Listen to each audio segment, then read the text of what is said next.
రాష్ట్రం నుంచి కొత్తగా 2 హంసఫర్ రైళ్లను కేంద్ర మంత్రి సురేష్ ప్రభు ప్రారంభించారు. విజయవాడ నుంచి వీడియో లింక్ ద్వారా ప్రారంభించిన ఈ కార్యక్రమంలో ముఖ్యమంత్రి చంద్రబాబు నాయుడు మాట్లాడుతున్నారు. ప్రత్యక్ష ప్రసారం ద్వారా చూద్దాం.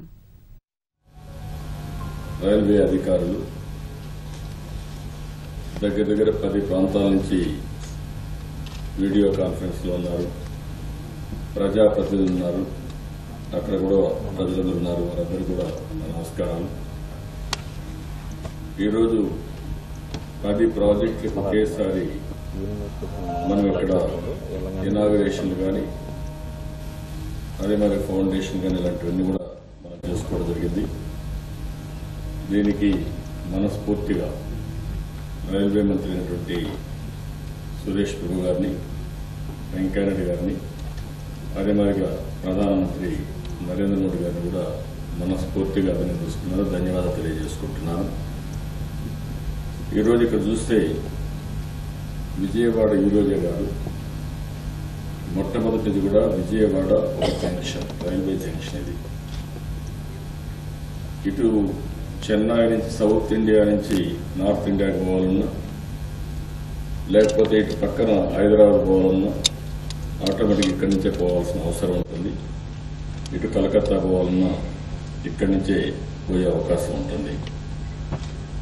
అదే మాదిరిగా విజయవాడ ఈ ప్రాంతంలో మనం చూస్తే బ్రిటిష్ పీరియడ్ నుంచి పెద్ద ఎత్తున ఈ రైల్వే లైన్స్ అని రావడం, అదే సమయంలో గోదావరి, కృష్ణా 2 ఆనకట్లు రావడం, దీనివల్ల వ్యవసాయం బాగా అభివృద్ధి అయ్యి దేశానికి అన్నపూర్ణగా ఆ రోజు ఇక్కడి నుంచే రైస్ సప్లై చేసే పరిస్థితి వచ్చింది. దీనికి కూడా రైల్వేస్ చాలా పెద్ద ఎత్తున దోహదం చేశాయి. అదే మరి ఈరోజు మనం ఒకసారి చూస్తే 10 ప్రాజెక్టులు, 1-2 కాదు, 10 ప్రాజెక్టులు ఒకేసారి ఇనాగరేషన్ చేయడం.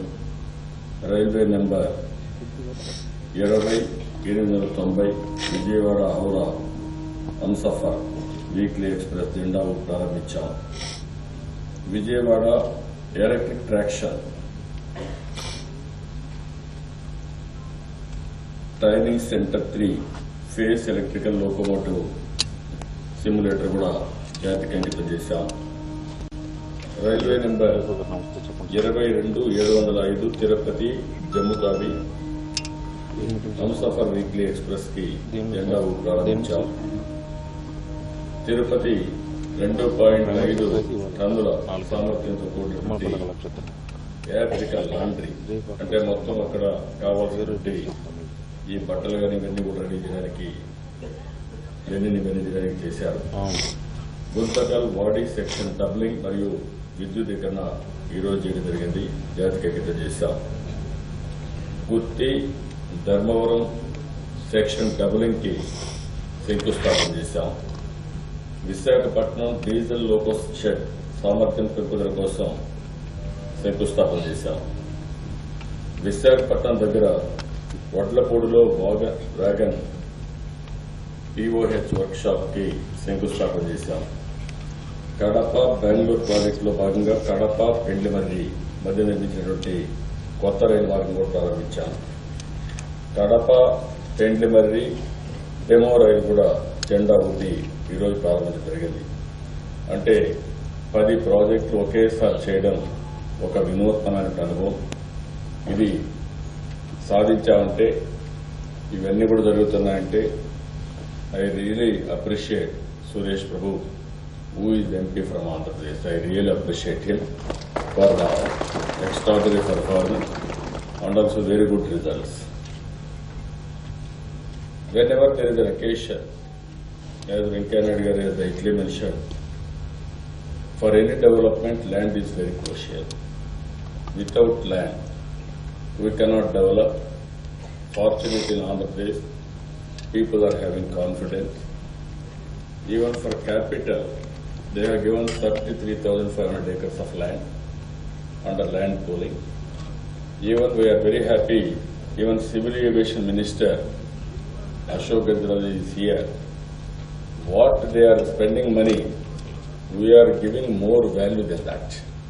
The amount of money we are spending in Vijayawada Airport, it is more than what he is spending there. Even in Rajahmundry, same thing. Even here,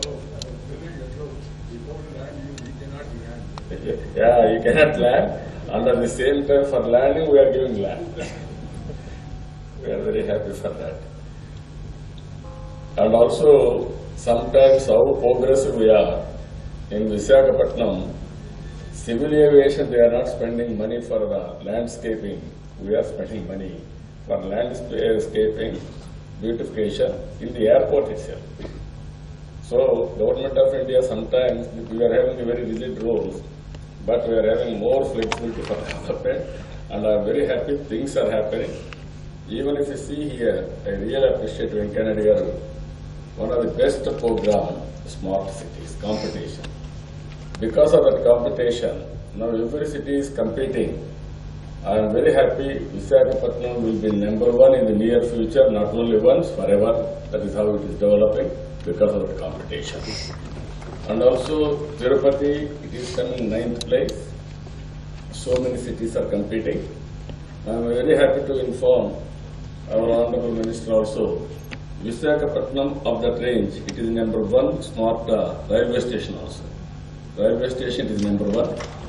Even so many railway stations are doing extremely well in Andhra Pradesh, Tirupati, Vijayawada. Even recently I called all 3 railway station managers. I felicitate them.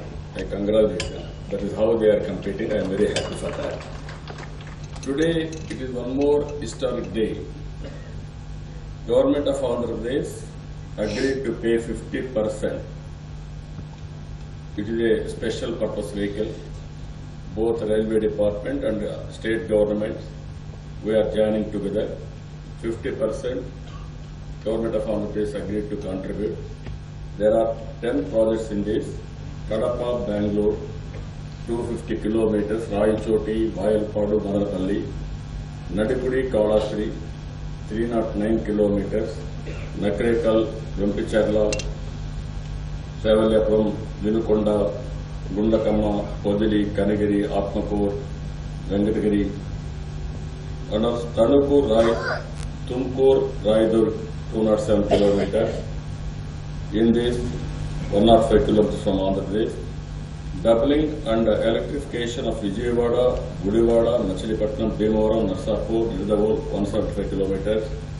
Kotipalli, Narsapur railway project, it is 57 kilometers.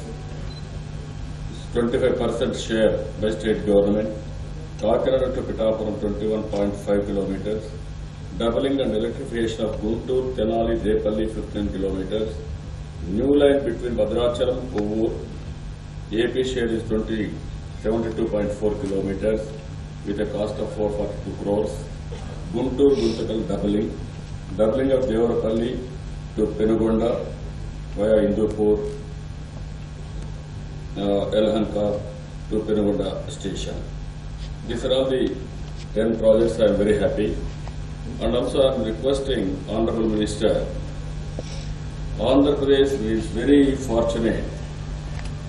Now if you see 3 freight corridors they have announced. One is from